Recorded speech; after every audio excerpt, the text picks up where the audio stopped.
მოგესალმებით, ეთერში ახალი ამბები 13 საათზე, მე ნინო სალუქვაძე ვარ. საქართველოში ქრისტიანობის სახელმწიფო რელიგიად გამოცხადების 1700 წლის იუბილე მასშტაბური საგანმანათლებლო და კულტურული ღონისძიებებით აღენიშნება. ღონისძიების შესახებ მთავრობის ადმინისტრაციაში საქართველოს მთავრობისა და საპატრიარქოს ერთობლივი კომისიის სხდომაზე იმსჯელეს. კომისიის თანათავმჯდომარეები არიან პრემიერ-მინისტრი ირაკლი კობახიძე და სრულიად საქართველოს კათოლიკოს პატრიარქი უწმიდესი და უნეტარესი შიო მესამე. საიუბილეო ღონისძიებები, რომლებიც 26 მაისიდან დაიწყება, 1 ივნისიდან მასშტაბურ სახეს მიიღებს და როგორც კულტურულ საგანმანათლებლო პროგრამას, ისე სამეცნიერო კონფერენციებსა და სტუდენტურ ექსპედიციებს მოიცავს. ქრისტიანობის სახელმწიფო რელიგიად გამოცხადების 1700 წლის იუბილეს აღსანიშნავი ღონისძიებები სვეტიცხოვლობის დღესასწაულის ჩათვლით გაგრძელდება. 14 ოქტომბერს დაგეგმილია სიმპოზიუმი თემაზე ღმერთი სამშობლო ადამიანი. საიუბილეო ღონისძიებები საქართველოს მთავრობის და საპატრიარქოს კოორდინაციით განხორციელდება. დაგეგმილია საგანმანათლებლო შემეცნებითი, ადგილობრივი, საერთაშორისო, კულტურული, სამეცნიერო და ძალიან მრავალფეროვანი პროგრამა. ვფიქრობ, რომ 1 ივნისიდან, წმინდა ნინოს საქართველოს შემობრძანების დღიდან ეს მოძრაობა უკვე საიუბილეო ღონისძიებები უკვე ძალიან დიდ მასშტაბს მიიღებს. შევჯერდით საბოლოოდ იმ აქტივობებზე, რომელიც საპატრიარქოს მიერ არის შემოთავაზებული და რომელიც სახელმწიფოს მხრიდან მხარდაჭერილი არის. სულ მალე უკვე დაიწყება ამ დღესასწაულის აღნიშვნა. შალო პაპუაშვილი ჩინეთში ვიზიტის ფარგლებში შანსის პროვინციის პარლამენტის თავმჯდომარეს შეხვდა. მხარებმა დადებითად შეაფასეს საქართველოსა და ჩინეთს შორის ურთიერთობები, რომლებიც სტრატეგიულ პარტნიორობაში გადაიზარდა. ხაზი გაისვა იმ ფაქტს, რომ ორმხრივი თანამშრომლობა მრავალი მიმართულებით ღრმავდება. გამოხატეს მზადყოფნა გააღრმავონ ინსტიტუციური კავშირები, ისაუბრეს კულტურის და განათლების მიმართულებით თანამშრომლობაზე. ტრანსპორტისა და ლოგისტიკის საკითხებზე საუბრისას განიხილეს სატრანზიტო მარშრუტების განსაკუთრებით შუა დერეფნის შემდგომი გამოყენება შესაძლებლობები. ჩემი კოლეგა ქეთი მამრიკიშვილი აშუქებს საქართველოს პარლამენტის დელეგაციის ვიზიტ ჩინეთში და ის ახლა პირდაპირ ეთერში გვერდდება. დღეს ქალაქსიანში დაიწყო უკვე ოფიციალური ნაწილი. შალვა პაპუაშვილი და საპარლამენტო დელეგაცია ადგილობრივი ხელისუფლების წარმომადგენლებს, მათ შორის შანსის პროვინციის კომიტეტის მდივან შეხვდნენ. შეხვედრაზე განხილვის მთავარი თემა იყო, რა თქმა უნდა, სტრატეგიული პარტნიორობა. აღნიშნეს ის, რომ ორ ქვეყანას შორის მოქმედებს უვიზო რეჟიმის თავისუფალი ვაჭრობის შეთანხმება, რომლებაც უკვე მოიტანეს კონკრეტული ეკონომიკური შედეგები. შალვა პაპუაშვილმა ხაზი გაუსვა იმ ფაქტს, რომ შანსი და სიანი აბრეშუმის გზის საწყლის წერტილია, რასაც საქართველოსთვის განსაკუთრებული მნიშვნელობა აქვს, რადგან ისტორიულად საქართველოს სწორედ აბრეშუმის გზის ნაწილი იყო და დღეს უკვე ტრანსკასპიური მარშრუტის ეგრეთ წოდებული შუა დერეფნის ნაწილს წარმოადგენს. პაპუაშვილმა განაცხადა ისიც, რომ საქართველო ჩინეთისა და ევროპის ერთმანეთთან დაკავშირებადობის კუთხით ყველაზე სწრაფ და ეფექტიან გზას თავაზობს პარტნიორებს. თავის მხრივ ჩინურმა მხარემ განაცხადა, რომ დაკავშირებადობისა და ტრანსპორტის მიმართულებით საქართველო მნიშვნელოვან ჰაბს წარმოადგენს ჩინეთ-ევროპის სატვირთო მატარებლების დასავლეთის მარშრუტზე. ჩემთვის დიდი პატივია შევხვდე პარლამენტის თავმჯდომარეს დელეგაციასთან და ჩემს კოლეგებთან ერთად შანსიში. ჩინეთსა და საქართველოს შორის დიპლომატიური ურთიერთობები 34 წლის წინ დამყარდა. საქართველო ასევე არის ჩინეთის პირველი სტრატეგიული პარტნიორი სამხრეთ კავკასიის რეგიონში. განსაკუთრებით წელს პრეზიდენტმა სი ძინპინმა და საქართველოს პრეზიდენტმა გაცვალეს მისალოცი წერილები, რომლებმაც ორ ქვეყანას შორის სტრატეგიული პარტნიორობის ახალი მიმართულება განსაზღვრა. უპირველეს ყოვლისა, ვაჭრობისა და ბიზნესის სფერო გასულ წელს ორმხრივმა სავაჭრო ბრუნვამ $248 მილიონ მიაღწია, რაც 70%-იანი ზრდაა. ავტომობილები, სათადარიგო ნაწილები, მექანიკური და ელექტრონული მოწყობილობები წარმატებით შევიდა საქართველოს ბაზარზე. ამავე დროს, ქართული წითელი ღვინო დიდი პოპულარობით სარგებლობს შანსის პროვინციაში და ძალიან თბილად არის მიღებული ადგილობრივი მოსახლეობის მიერ. კავშირებისა და ტრანსპორტის მიმართულებით საქართველო მნიშვნელოვან ჰაბს წარმოადგენს ჩინეთ-ევროპის სატვირთო მატარებლების დასავლეთის მარშრუტზე. დღეისათვის უკვე გავუშვით 601 მატარებელი, ხოლო მხოლოდ წელს 116, რაც ძალიან კარგ დინამიკას აჩვენებს.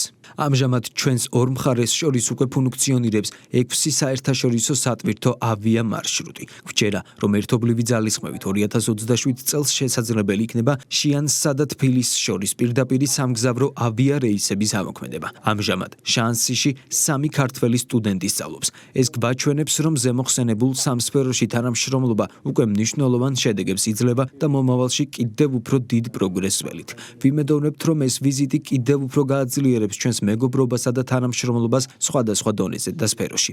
ვაჭრობის მიმართულებით გვჭერა, რომ ნულოვანი ტარიფების პოლიტიკის უკეთ გამოყენებით შევძლებთ ჩინური ავტომობილების, ელექტრონიკისა და მექანიკური პროდუქციის ექსპორტის გაზრდას საქართველოში, ხოლო ქართული ღვინო და მინერალური რესურსები უფრო ფართოდ შევა შანსის ბაზარზე.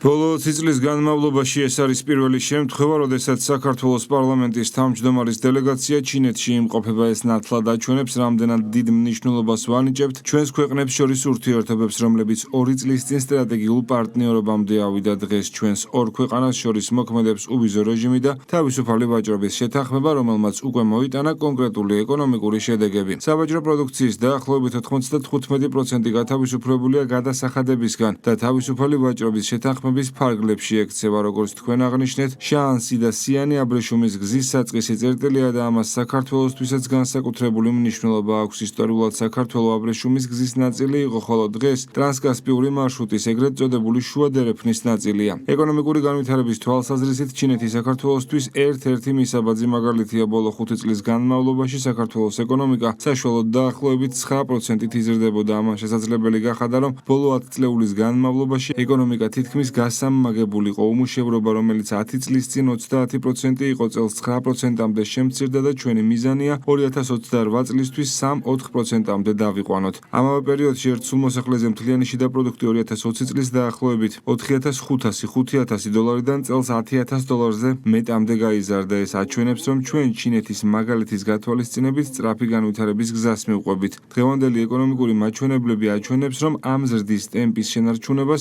მომდევნო 5 წლის განმავლობაშიც შევძლებთ. არსებობს სფეროები, სადაც მსოფლიოსთვის ბევრი შეთავაზება შეგვიძლია. ერთ-ერთი მათგანია ღვინის წარმოება. საქართველოს ტრადიციული და ისტორიული ინდუსტრია, როგორც ცნობილია, საქართველოს ღვინის აკვნად მიიჩნევა. ქვეყანაში 8000 წლიანი უწყვეტი მეღვინეობის ტრადიცია არსებობს, რაც მეცნიერულადაც დადასტურდა. უფრო მეტის წელს უკვე სრულად არის წარმოდგენილი სამეცნიერო მტკიცებულებები და გაიმართა საერთაშორისო კონფერენციებიც, რომლებიც ადასტურებს, რომ დაახლოებით 8000 წლის წინ ხორბლის კულტივაციაც საქართველოში დაიწყო. ღვინო და პურიკი კულტურის განვითარების უმნიშვნელოვანესი საფუძველია და სწორედ ამ კულტურას ვუზიარებთ მსოფლიოს. როგორც შუა დერეფნისა და ტრანსკასპიური მარშრუტის ნაწილი, საქართველოს ჩინეთისა და ევროპის ერთმანეთთან დასაკავშირებლად ყველაზე სწრაფ და ეკონომიკურად ეფექტიან გზას თავაზობს პარტნიორებს. დღეს, როდესაც საქართველოს ჩრდილოეთით უკრაინასა და რუსეთს შორის ომი მიმდინარეობს, ხოლო სამხრეთით ახლო აღმოსავლეთში კონფლიქტებია, შუა დერეფანი და ტრანსკასპიური მარშრუტი უსაფრთხო და ეფექტიან სატრანზიტო კავშირს უზრუნველყოფს. თქვენ ახსენეთ ქართველი სტუდენტები, რომლებიც სიანში სწავლობენ. ეს სწორედ ის სფეროა,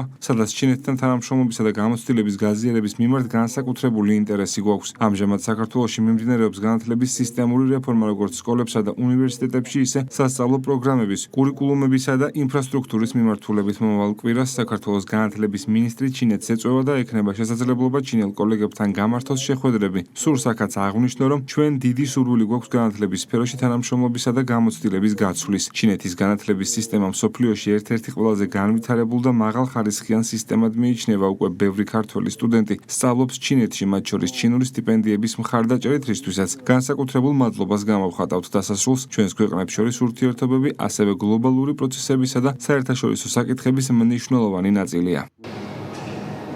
ოფიციალური შეხვედრები ქალაქ სიანში დასრულებულია. მანამდე შალვა პაპუაშვილმა და საპარლამენტო დელეგაციის წარმომადგენლებმა შეხვედრები გამართეს ჩინეთის დედაქალაქში პეკინში, სადაც ასევე აუდიენცია შედგა ჩინეთის სახალხო კონგრესის თავმჯდომარესთან, ანუ პარლამენტის თავმჯდომარის ჩინელ კოლეგასთან და ყველა შეხვედრაზე განხილვის მთავარი თემა იყო სტრატეგიული პარტნიორობის კიდევ უფრო გაღრმავება, სექტორული მიმართულებით კავშირების კიდევ უფრო განვითარება იხმარება ახალი საერთო ინიციატივები და რა თქმა უნდა მხარეებმა აღნიშნეს და ისაუბრეს იმ ხედვებზე, რომლებიც აერთიანებს ორ ქვეყანას, ეს არის მშვიდობაზე, ურთიერთპატივისცემის პრინციპებზე და სუვერენიტეტის დაცვაზე დამყარებული ღირებულებები. 3 დღის განმავლობაში საქართველოს საპარლამენტო დელეგაციამ, როგორც უკვე გითხარით, არაერთი მაღალი რანგის შეხვედრა გამართა და ეს შეხვედრები უკვე დღეს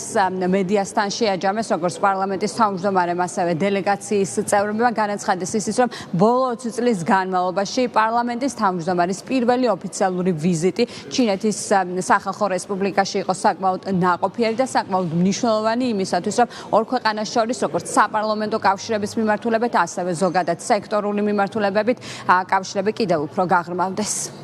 ამ ვიზიტის ფარგლებში მქონდა შესაძლებლობა შევხედოდი ჩემს კოლეგას, პარლამენტის თავმჯდომარეს, ასევე მქონდა შეხვედრა იმ წრეებთან, რომლებსაც მნიშვნელოვანი გავლენა აქვს პოლიტიკური გადაწყვეტილებების მიღებაზე და გვესაუბრა ჩვენს ქვეყნებს შორის ურთიერთობაზე, ასევე გვესაუბრა სოფლიოში არსებულ გამოწვევებზე, უსაფრთხოებისა და საერთაშორისო სამართლის პრინციპების რღვევის მხრივ. და აქ ნათელი არის, რომ ჩინეთის ხელისუფლებას და ჩვენ გვაქვს აბსოლუტურად იდენტური მიდგომა, რომ საერთაშორისო სამართლის პატივისცემას უნდა დაუბრუნდეს ყველა ქვეყანა. საინტერესო იყო ჩვენთვის ამ რეგიონის გამოცდილებას საუბარი ადგილობრივი პარლამენტის თავმჯდომარესთან, ასევე სიანი ამ რეგიონის დედაქალაქი გახლავთ აბრეშუმის გზის საწყისი წერტილი ისტორიულად და ამხრივაც მნიშვნელოვანი არის. ჩვენ გქონდა რამდენიმე ერთობლივ პროექტზე საუბარი და იმედია, რომ ეს პროექტები თუ გამოვა, მაშინ საქართველოს მოსახლეობისთვის ძალიან დიდი სიურპრიზი შეგვიძლია, რომ შემდეგ შევთავაზოთ. ჩინეთისთვის შუა დერეფანი მნიშვნელოვანი პროექტია. ისინი ამბობენ, რომ ყოველწლიურად ხედავენ, რომ ამ დერეფანში თვითების რაოდენობა იმატებს. ისინი, რა თქმა უნდა, პოზიტიურად უყურებენ ამ დერეფნის შესაძლებლობებს და საუბრებისას იყო განწყობა ისეთი, რომ ისინი მზად არიან, რომ კიდევ უფრო მეტი და მეტი ინვესტიცია ჩადონ ამ დერეფნის განვითარებაში. ჩინური მხარის მხრიდან გამოთქმული სურვილი, რომ კიდევ უფრო გაძლიერდეს ჩვენი ეკონომიკური და პოლიტიკური თანამშრომლობა, იყო ნამდვილად სერიოზული მესიჯი და რა თქმა უნდა ჩვენი ქვეყნის მზაობა იმ ურთულეს გეოპოლიტიკურ მოცემულობაში, როდესაც ირგვლივ ყველგან კონფლიქტური სიტუაციები არის, თავისთავად არის, რომ ვეძიოთ ძლიერი მეგობრები და პარტნიორები. კიდევ ერთხელ ვიმეორებ, რომ ჩინეთი ეს არის უძლიერესი სახელმწიფო, სადაც ბოლო რამდენიმე თვის მანძილზე დიდი შვიდეულის 5 ლიდერი იმყოფებოდა და მთელი მსოფლიოს მასშტაბით ქვეყნები ეძიებენ ჩინეთთან პარტნიორობას. 3 დღის განმავლობაში გქონდა ძალიან სერიოზული შეხვედრები, როგორც დედაქალაქში, ისე ამ შემთხვევაში ჩვენ ვართ შანგცის პროვინციაში, ერთ-ერთი ისტორიული პროვინცია ჩინეთის და ვფიქრობ, რომ ამ ურთიერთობების განვითარება იქნება ძალიან კარგი. სხვათა შორის ბოლო რამდენიმე წლის განმავლობაში ყოველწლიურად იმატებს ჩინელი ტურისტების რაოდენობა საქართველოში და ეს არის ძალიან მნიშვნელოვანი. პარლამენტის თავმჯდომარე ჩინეთის სახალხო რესპუბლიკაში მისი ჩინელი კოლეგის მოწვევით იმყოფებოდა 3 დღის განმავლობაში. ის როგორც ჩინეთის დედაქალაქში, ასევე ქალაქ სიანში მაღალი რანგის შეხვედრებს მართავდა და კიდევ ერთხელ გავუსვათ ხაზი იმას, რომ ეს ბოლო 20 წლის განმავლობაში პარლამენტის თავმჯდომარის პირველი ოფიციალური ვიზიტი იყო ჩინეთის სახალხო რესპუბლიკაში და შეიძლება ითქვას, რომ შალვა პაპუაშვილმა და საქართველოს საპარლამენტო დელეგაციამ ვიზიტი უკვე დაასრულეს. მადლობა, პირდაპირ ეთერში ქეთი მამრიკიშვილი საუბრობდა. როგორ აფასებს ბრიუსელი შუაგულ ევროპაში კოპენჰაგენში სამართალ დამცველების მხრიდან მშვიდობიან მომიტინგეებზე განხორციელებულ ძალადობას. მმართველი გუნდი ევრობიუროკრატებისგან განმარტებებს ელოდება. როგორც სახელმწიფო გუნდში აცხადებენ, დანის დედაქალაქში მშვიდობიანი დემონსტრანტების ძალადობრივი მეთოდებით დარბევიდან ერთი კვირის თავზე ბრიუსელის დუმილი შემაშფოთებელია. მით უფრო იმ ფონზე, როდესაც საქართველოს ხელისუფლებას და სამართალდამცავ უწყობებს ძალადობრივი აქციების დროს პროპორციული ძალის გამოყენებისა და რევოლუციური პროცესების კანონის ფარგლებში აღკვეთის გამო თავს ესხმოდნენ. პარლამენტის თავმჯდომარის შეფასებით ეს სამწუხარო ორმაგი სტანდარტია, რომლითაც ევროპული ბიუროკრატია საქართველოსთან დაკავშირებით მოქმედებს და არასერიოზულია, როდესაც ასეთი ქვეყნიდან წარმომადგენლები შემდეგ სხვა ქვეყნის სტანდარტებზე მიუთითებენ. შეგახსენებთ, მოგესალმებთ, რომ საქართველოს პრემიერ-მინისტრმა ევროკავშირის სტრუქტურების ხელმძღვანელებს ღია წერილით გუშინ მიმართა მთავრობის მეთაური მშვიდობიანი მომიტინგების წინააღმდეგ არამართლზომიერი ძალის გამოყენების გამო ევროკავშირის ლიდერების მხრიდან მოვლენების შეფასებას ითხოვს. მე ვისურვებდი, რომ სერიოზულად მიუდგნენ ადამიანის უფლებების მდგომარეობას ევროკავშირში ბრიუსელის ჩინოვნიკები, ვინაიდან ჩვენ ხედავთ და არა მხოლოდ ჩვენ, ამერიკის შეერთებული შტატებისგანაც მიიღეს კიდევ უფრო მწვავე კრიტიკა. ეს არ არის დანიის შემთხვევაშიც გამონაკლისი ადამიანის უფლებების მხრივ, განიას ძალიან მძიმე ისტორია აქვს ადამიანის უფლებების დარღვევისა.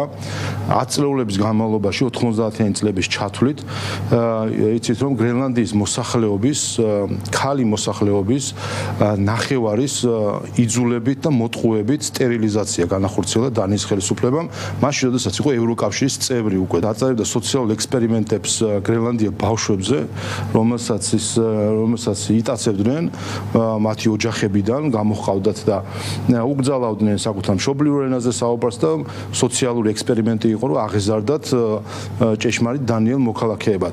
არც ერთი მთელი ეს სისტემა, რომელიც შეფასებული იქნა ასევე როგორც გენოციდი ზოგიერთი გრენლანდიელი პოლიტიკოსის მხრიდანაც, არ არის გამოძიებული დღემდე, არავინ არ არის დასჯილი. სამწუხარო არის, როდესაც შემდეგ ასეთი ქვეყნიდან წარმომადგენლები შემდეგ სხვებს ესაუბრებიან ხოლმე რაიმე სტანდარტებზე. ჩვენ უნდა გავითავისუფლოთ თავი იმ კომპლექსებისგან, რომელსაც ცდილობდნენ, რომ წლების განმავლობაში მოეხვიათ ქართველი ხალხისთვის. თვითონ ჩვენ ვართ რაღაც მეორე ხარისხოვანი ერი, ბოლომდე არ განვითარებული ერი, თითქოს დანიამ თუ გერმანიამ თუ სხვა ქვეყანამ უნდა გვასწავლოს, როგორი არის სწორი ცხოვრება, როგორია სწორი ევროპელობა, როგორ არის სწორად ქვეყნის შენება.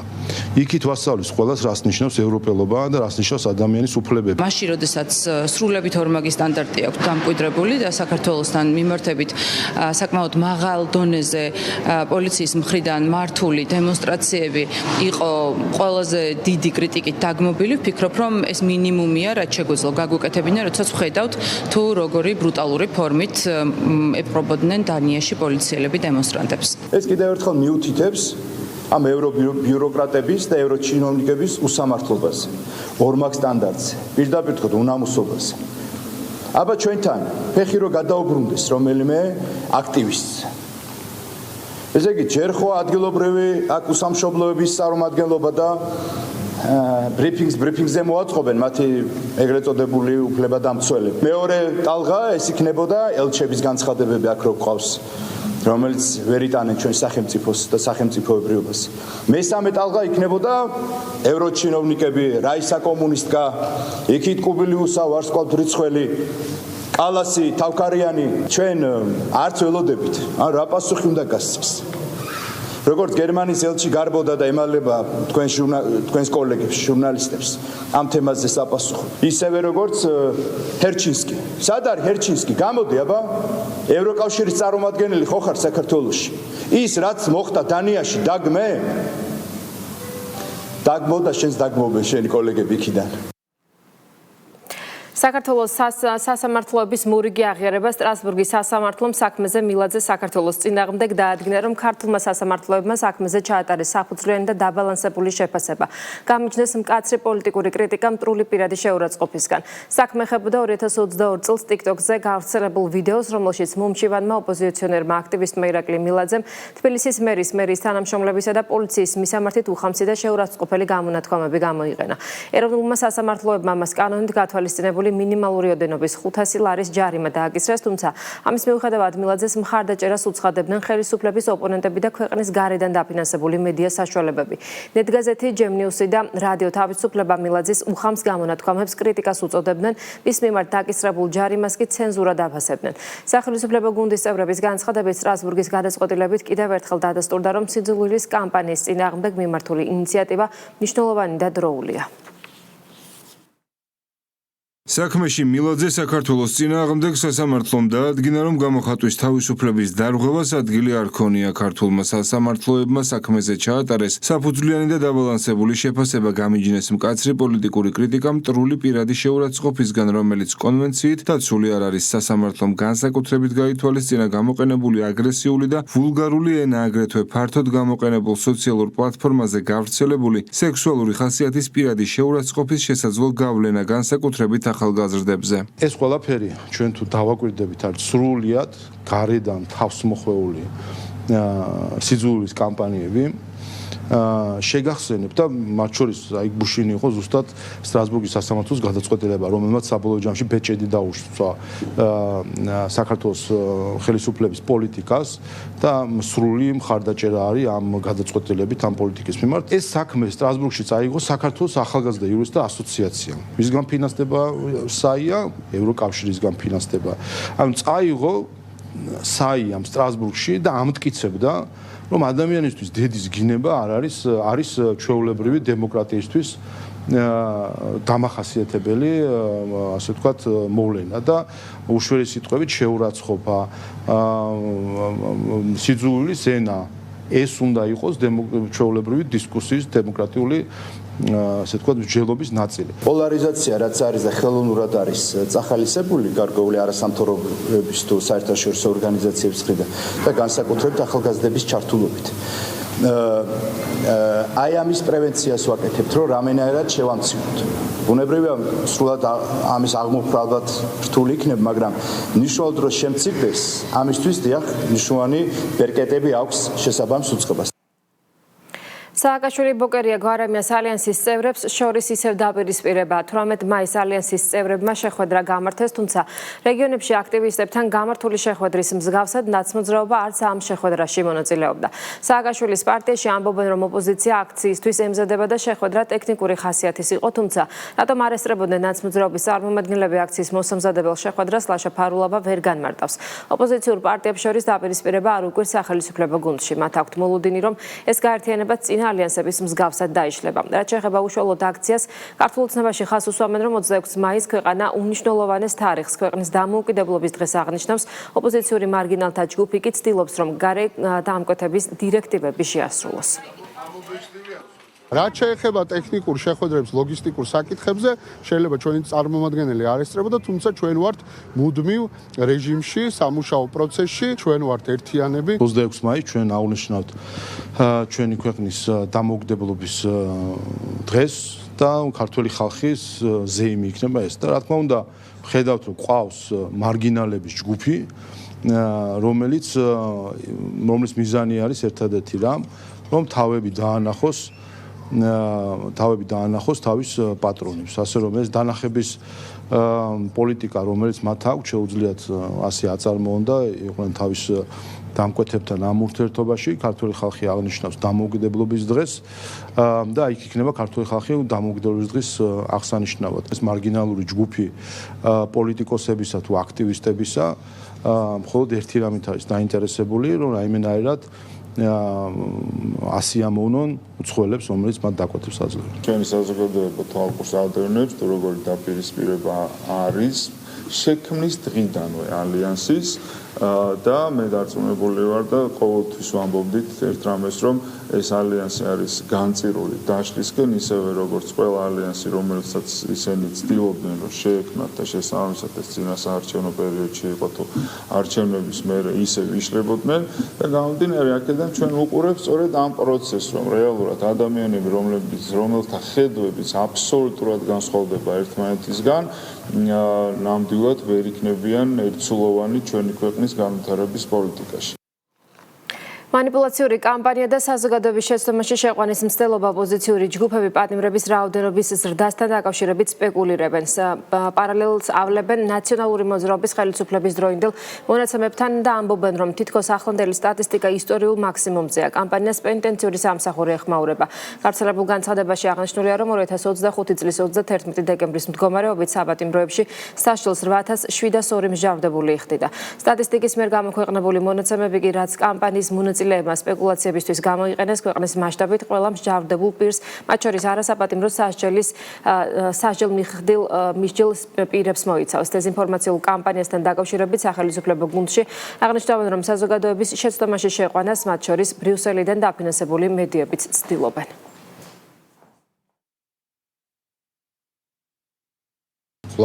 ბრიუსელის პროპაგანდისტების კამპანია, რომელიც იქნა გაჩაღებული მსჯავრდებულებთან დაკავშირებით, რაც არის უმარტივესი ტყუილი და манипуляცია, მსჯავრდებულთა რაოდენობას, რომელშიც შედის არა მხოლოდ პატიმრები, არამედ შედიან პირობითი მსჯავრი, ვისაც აქვთ პრობაცია, ვისაც არის და ყველა საერთოდ სასამართლო გადაწყვეტილება ვიზეც არსებობს, რომელიც არის 22000, თუმცა პატიმრების რაოდენობა არის 8700, ასე რომ არანაირი კორელაცია და მსგავსიც კი არ არის იმასთან, რა სასტიკი სისტემაც ქონდა ნაციონალურ მოძრაობას, როდესაც 21000 მარტო პატიმარი ყავდა და 310000 საქართველოს მოქალაქე გაატარეს პრობაციის მარწუხებში, მოსახლეობის 10% ნაციონალურ მოძრაობას გამოცხადებული ყავდა კრიმინალად. ასე რომ ისინი, ვინც სწორედ ამ კრიმინალურ რეჟიმის მეხოტბეები, წარმომადგენლები და გულშემატკივრები არიან, იმის გამო რომ ახლა ცდილობენ რაღაცნაირად თავის დამკვიდრებას, ასეთ манипуляციას ავრცელებენ. მაგრამ კიდევ ერთხელ დააკვირდით, რომ ამ დეზინფორმაციის გავრცელებაში კოორდინირებულად ჩართული იყო ბრიუსელის ყველა პროპაგანდისტული მედია თუ პროპაგანდისტი აქტივისტი. ალტინფოს შეფასებაც აღარ ჭირდება, როდესაც ნაციონალურ მოძრაობასთან გაერთიანდები და ბრალდებულს და მსჯავრდებულს ერთმანეთში აურევ და ამით ცდილობ, რომ საზოგადოება შეცდომაში შეიყვანო, ალბათ იმაზე უფრო მეტია, ვიდრე მატყუარა პოლიტიკური ძალა იყო, რა თქმა უნდა, ესენი არიან ტყუილების გამავრცელებელი პოლიტიკოსები, ეგრეთ წოდებული პოლიტიკოსები, მაგრამ ამავდროულად მათ თავს კიდევ უფრო დიდი უბედურება ხდება, შესაძლოა ისიც ვიფიქროთ, რომ თავადაც ვერ ანსხვავებდნენ ამ ორ პრინციპს შორის რა არის განსხვავება და მსჯავრდებულს და ბრალდებულს როდესაც ერთად აჯამებ და ამის შემდეგ ადარებ იმ სასტიკ და ბრუტალურ პერიოდს, რომელიც ნაციონალურმა მოძრაობამ მთელი ქვეყანას გამოატარა, ეს რა თქმა უნდა არის ერთი მხრივ დიდი უპასუხისმგებლობა და მეორე მხრივ სრული უგუნურება. დაამატეს ვინც დაჯარიმებულია. ვინც ვთქვათ, მათ შორის ძიებაში არიან, ხო? გარკვეული ორი თვიანი ის რომ ყველა ერთად გაერთიანეს და ბუნებრივი ამით манипуляციას ცდილობენ, რომ საზოგადოება შეცდომაში შეიყვანოს. დღეს საქართველოს საპატიმროში არის 8746 პატიმარი, რომელიც ნახევარზე კიდევ უფრო ნაკლებია, რაც ნაცების დროს იყო და ეს ევროსტანდარტით იმაზე ნაკლებია, ვიდრე ევროსტანდარტით არის მიღებული. როგორც შეიძლება გვარამია წუხდეს პატიმარზე, სააკაშვილი წუხდეს პატიმარზე. როგორც შეიძლება აი ეს ადამიანები, რომელიც რეჟიმის შემოქმედი იყვნენ და 300,000-ზე მეტი ქართველი გამოატარეს ციხეს. ოღონდ ციხეს კი არა, წამებას, უბედურებას. საერთოდ ახსენებდნენ აი ამ სისტემას. ხო, ენა ზვალი არა აქვს ამათ ზიანათქვამი და ამიტომაც არიან იქ, სადაც არიან. რუმინეთის სენატის იურიდიულმა კომისიამ მიიღო კანონპროექტი, რომელიც არასამთავრობო ორგანიზაციებს დაფინანსების წყაროების გამჟღავნებას ავალდებულებს. არასამთავრობო ორგანიზაციები ვალდებულები იქნებიან რუმინეთის საგადასახადო სამსახურში წარადგინონ წლიური დეკლარაციები ყველა შემოსავლისა და დაფინანსების წყაროების შესახებ. როგორც ცნობილია, 5000 ლეიზე მეტი შემოსავლის შემთხვევაში ორგანიზაციები ვალდებულები იქნებიან დეკლარაცია წარადგინონ ფიზიკური პირების ყველა საიდენტიფიკაციო მონაცემების მითითებით. იმ შემთხვევაში თუ ორგანიზაცია დეკლარაციას არ წარადგენს, საქმიანობის ავტომატურ შეჩერებას გამოიწვევს, ხოლო თუ შეუსაბამოება 1 წელზე მეტხანს გაგრძელდება, ეს უკვე ასოციაციის ან ფონდის საქმიანობის გაუქმებას გამოიწვევს. კანონპროექტი დასამტკიცებლად დეპუტატთა პალატას გადაეცა.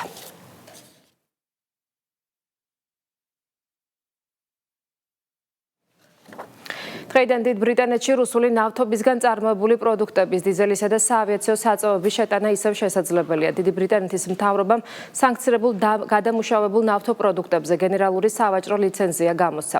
ლიცენზია ნებას რთავს ქვეყანაში იმ აკრძალული საქონლის იმპორტს, რომელიც მესამე ქვეყანაში რუსული ნედლი ნავთობისგან არის დამუშავებული. ბრიტანეთის მთავრობის გადაწყვეტილებას ეხმაურებიან თბილისში. სახელმწიფო გუნდის წევრების განცხადებით, გადაწყვეტილება ბრიტანეთის მთავრობის ურმაგ სტანდარტზე მეტყველებს, რომელიც საქართველოში რუსული ნავთობპროდუქტების შემოსვლის აკრძალვას ითხოვდა. ეს ნიშნავს მხოლოდ ერთ რამეს, თუ რამდენად ფარისეველი არის ბრიტანეთის მთავრობა, რომელიც საქართველოსგან პირდაპირ ითხოვდა, რომ საქართველოსში არ შემოსულიყო რუსეთიდან ნავთო პროდუქტები. დღეს ვიგებთ ამას, რომ თავად ბრიტანეთმა გააუქმა სანქციები თურმე რუსეთის და რასაც ეძახდნენ, რომ რუსეთთან ვაჭრობა ნიშნავს, რომ მას აძლევს საშუალებას, რომ ტანკები გამოუშვას და შემდეგ უკრაინელებს ესროლოს. აი ტანკებისთვის უნდა ფული მისცეს მათივე ლოგიკით თუ ვიმსჯელებთ რუსეთს. რა არის მორალი ამ ისტორიის? ამ ისტორიის მორალი არის, რომ ბრიტანეთის ელჩი საქართველოს მოსახლეობა ძალიან დიდად არანაღვლებს. მისთვის მნიშვნელოვანი არის დავალებების შესრულება, მისთვის მნიშვნელოვანი არის, რომ აიძულოს რაღაცა გადაწყვეტილებები, რა დაემართება საქართველოს მოქალაქეს. კორექტულად რო ვთქვათ, ნაკლებად აღელვებს ბრიტანეთის ელჩს. და მეორე მორალი, ჩვენ რომ მოგვესმინა ბრიტანეთის აი მოქმედი ელჩისთვის, დღეს საქართველოს ამის შედეგად იქნებოდა ამ ესკალაციის შედეგად ალბათ გაწყდებოდა საერთოდ ეკონომიკური კავშირები რუსეთთან. ჩვენ თუ არ შემოვიტანით ნავთობს, ალბათ ისინი იტყოდნენ, რომ მაშინ ჩვენ ემბარგოს დავადებთ, დავასანქცირებთ ქართულ ღვინოს და არ შევიტანთ. ჩავარდებოდით ეკონომიკურ კოლაფსში.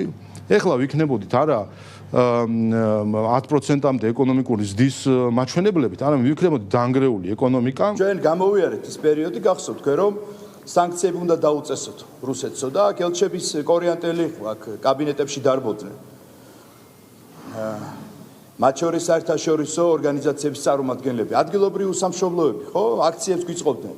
აქ რომ ეგრეთ წოდებული ოპოზიცია რომ დარბოდა, რომ სანქციები დაუწესეთო, ეს რას ნიშნავდა რუსეთისთვის სანქციის დაწესება? ეს იყო, რომ ჩვენი ეკონომიკისთვის დაგვეწესებინა სანქცია. ეს ნიშნავდა, რომ ვერც პენსიას გავცემდით, ვერც პედაგოგის ხელფას, ვერც საჯარო მოხელეზე, ვერც ინფრასტრუქტურას დავაფინანსებდით, ჩამოინგრეოდა ეკონომიკა და ქვეყანა. მე-12 კლასელებისთვის დღეს ბოლო ზარი ირეკება. ამ დღეს აღსანიშნავად ქვეყნის მასშტაბით საჯარო სკოლებში სხვადასხვა ღონისძიებები იმართება. აბიტურიენტებს სკოლის დამთავრება, განათლების მეცნიერებისა და ახალგაზრდობის მინისტრმა მიულოცა და ბოლო ზარის აღსანიშნავ ღონისძიებაში მიიღო მონაწილეობა. კივი მიქანაძემ დამთავრებელი კლასების მოსწავლეებს სამახსოვრო წარწერებიც დაუტოვა და ცხოვრების მომდევნო ეტაპზე წარმატებები უსურვა. დღეს მე ვაანალიზებ თუ აი რამდენად მომენატრება ეს სკოლა, როცა ხვდები რომ всё აღარ მომიწევს დილით ადრე ადგომა, გაღვიძება და აი ეგ ნაწილები ამ სკოლის ძალიან მომენატრება. დღეს მე დავამშვიდობები ჩემს კლასელებს, რომელთანაც 12 წელი გავატარე და თითოეული მათგანი ძალიან მომენატრება, თითოეულ მათგანთან მე ძალიან ბედნიერი მოგონებები დამრჩება. დღეს ყველა ახალგაზრდისთვის უმნიშვნელოვანესი ეტაპი დგება, ვამთავრებ სკოლას და გადავდივარ ცხოვრების ახალ ეტაპზე და ერთდროულად სევდიანიც არის ეს და ერთდროულად სახალისოც არის. ყველა აბიტურიენტს უსურებ წარმატებას გამოცდებზე და ცხოვრების ეტაპზე. ძალიან სასიხარულო და ემოციური არის დღევანდელი დღე და ამავდროულად გარკვეულწილად სევდიანი. გამომდინარე იქიდან, რომ 12 წლის განმავლობაში ძალიან დიდი ცხოვრებისეული ეტაპი გამოვლეს ჩვენმა საამაყო ახალგაზრდებმა და დღეს სკოლას ემშვიდობებიან. იმ განათლების კერას, სადაც მათ ცოდნასთან ერთად ძალიან მნიშვნელოვანი აღზრდა მიიღეს. და ემშვიდობებიან თავის უსაყვარლეს მასწავლებლებს, იგივე მშობლებს, ადამიანებს, რომლებთანაც ისინი სადაც არ უნდა წავიდნენ, მთელი ცხოვრება დაკავშირებული იქნებიან. მე-12 კლასელებს სკოლის დამთავრებას ულოცავს პრემიერ-მინისტრი. მთავრობის მეთაური დარწმუნებულია, რომ ახალი თაობა კიდევ უფრო მეტი შემართებით შეხვდება ახალ გამოწვევებს და მნიშვნელოვან წვლილს შეიტანს ჩვენი ქვეყნის უკეთესი მომავლის შენებაში. ძვირფასო მე-12 კლასელებო გილოცავთ სკოლის დამთავრებას. ბოლო ზარის შემდეგ თქვენი ცხოვრების სრულიად ახალი ეტაპი იწყება. წინ განვითარებისა და თვითრეალიზაციის დიდი ასპარეზია. ჯერა, რომ თქვენი ნიჭითა და შრომით ღირსეულ ადგილს დაიმკვიდრებთ საზოგადოებაში. თქვენმა შრომის მოყვარეობამ და ენერგიამ უნდა შექმნას ჩვენი ქვეყნის ხვალინდელი დღე. გისურვებთ ყველა დასახული მიზნის მიღწევას. თბილისის მერიამ ძუძუსკიბოს სამკურნალო მედიკამენტების დაფინანსების პროგრამის ფარგლებში 1134 მოქალაქისთვის 6703-მდე შემთხვევა დააფინანსა. თბილისის მერია ონკოლოგიური დიაგნოზის მქონე მოქალაქეთა მხარდაჭერას სხვადასხვა სახის პროგრამებით ახორციელებს. პროგრამის ფარგლებში ძვირად ღირებული მედიკამენტები ყველა მოსარგებლეს სრულად 100%-ით უფინანსდება. ერთი პაციენტის მკურნალობის სრული კურსის ჩასატარებლად მუნიციპალიტეტის მინიმუმ 24750 და მაქსიმუმ 70110 ლარს გამოყოფს. ორი დადებითი ადგილობრივად გავრცელებული პირველი მესამე სტადია და მეტასტაზური ფორმის ძუძუსკიბოს დიაგნოზის მქონე მოქალაქეების სიცოცხლის გახანგრძლივება განკურნებას ემსახურება. პროგრამის ფარგლებში ძვირადღირებული მედიკამენტები ყველა მოსარგებლეს სრულად 100%-ით დაუფინანსდება. თბილისის მერია ერთი პაციენტის მკურნალობის სრული კურსის ჩასატარებლად მინიმუმ 24,750 და მაქსიმუმ 70,000 ლარს გამოყოფს. ტრამვაის ხაზის პროექტირებისა და მშენებლობის მიზნით გამოცხადებულ ტენდერში მიღებული წინადადებების შეფასების პირველი ეტაპი დაასრულებულია, როგორც დედაქალაქის მერმა თბილისის მუნიციპალიტეტის მთავრობის ხდომაზე აღნიშნა. ამ ეტაპზე პრეტენდენტები დეტალების დაზუსტება მიმდინარეობს, რის შემდეგაც გამარჯვებული კომპანია გამოვლინდება. ტრამვაის ხაზი დიდი დიღმის მესამე და მეოთხე მიკრორაიონების გადაკვეთის მიმდებარე ტერიტორიიდან დაიწყება და დავით აღმაშენებლის ხეივნისა და დიღმის მასივის გავლით მეტროსადგურ დიდუბის მიმდებარე ტერიტორიას დაუკავშირდება. პროექტის სავარაუდო ღირებულება 417 მილიონ ლარს შეადგენს და სახელმწიფო ბიუჯეტიდან სრულად დაფინანსდება. ტენდერში მონაწილეობის სურვილი გამოთქვა და შესაბამისი სატენდერო წინადადებები წარმოადგინა 4 მსხვილმა კომპანიამ და ერთობლივმა საწარმომ. დღეს მდგომარეობით წარმოდგენილი წინადადებების შეფასების პირველი ეტაპი დასრულებულია. და პრეტენდენტებთან მიმდინარეობს დეტალების დაზუსტება. გადავდივართ უკვე დაზუსტების ეტაპზე. დაზუსტებული ინფორმაციის წარმოდგენის შემდეგ გამოვლინდება გამარჯვებული კომპანია, რომელთანაც ივნისის ბოლომდე გაფორმდება ხელშეკრულება და დაუყოვნებლივ დაიწყება უშუალოდ პროექტის განხორციელება. ცენტრალური კრიმინალური პოლიციის აჭარის მთავარი სამმართველოს თანამშრომლებმა ბათუმში წითელი ცირკულარით ძებნილი პირი დააკავეს. დაკავებული თურქეთის რესპუბლიკის მოქალაქეა, ის სამართალდამცავი ორგანოების მოთხოვნის საფუძველზე სხვადასხვა მძიმე დანაშაულისთვის ინტერპოლის წითელი ცირკულარით საერთაშორისო დონეზე იძებნებოდა. ამჟამად დაკავებულის მიმართ კანონით გათვალისწინებული საექსტრადიციო პროცედურები მიმდინარეობს.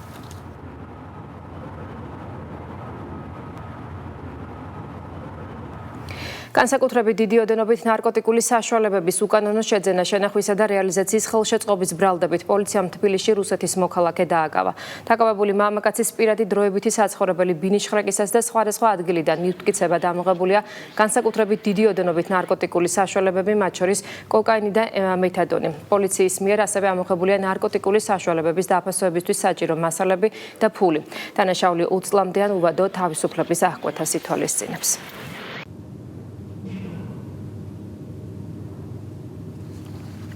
მცხეთა-მთიანეთის პოლიციამ ჯგუფურად ჩადენილი ყაჩაღობისა და თავისუფლების უკანონო დააღკვეთის ბრალდებით წარსულში ნასამართლების 3 პირი დააკავა. გამოძიების ინფორმაციით ბრალდებულები ყაჩაღურად თავს დაესხნენ მცხეთის მუნიციპალიტეტში მცხოვრებ პირს ჯგუფურად უკანონო დააღკვეთის თავისუფლება და დიდი ოდენობით თანხის მიღების მიზნით ფიზიკურად იძელადეს. დანაშაული 12 წლამდე პატიმრობას ითვალისწინებს.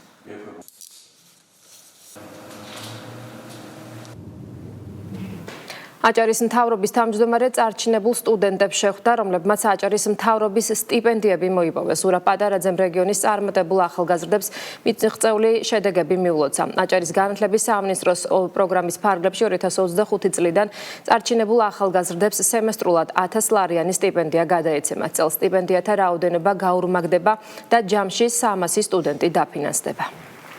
აჭარის მთავრობის დაფინანსებული ერთ-ერთი უნიშნულოვანი პროგრამა 150 სტუდენტს გადაეცა სტიპენდია 1000 ლარის ოდენობით. ვფიქრობ, ეს არის ძალიან დიდი სტიმული ჩვენი სტუდენტებისათვის და ზუსტად ამ მიმართულებით აჭარის ხელისუფლება ცენტრალურ ხელისუფლებასთან აგრძელებს მუშაობას. აჭარის მთავრობის მხარდაჭერით არაერთი მნიშვნელოვანი სიახლე და პროექტი გვაქვს ჩვენი ახალგაზრდებისთვის, განსაკუთრებულად ჩვენი სტუდენტებისთვის, წარჩინებული სტუდენტებისთვის.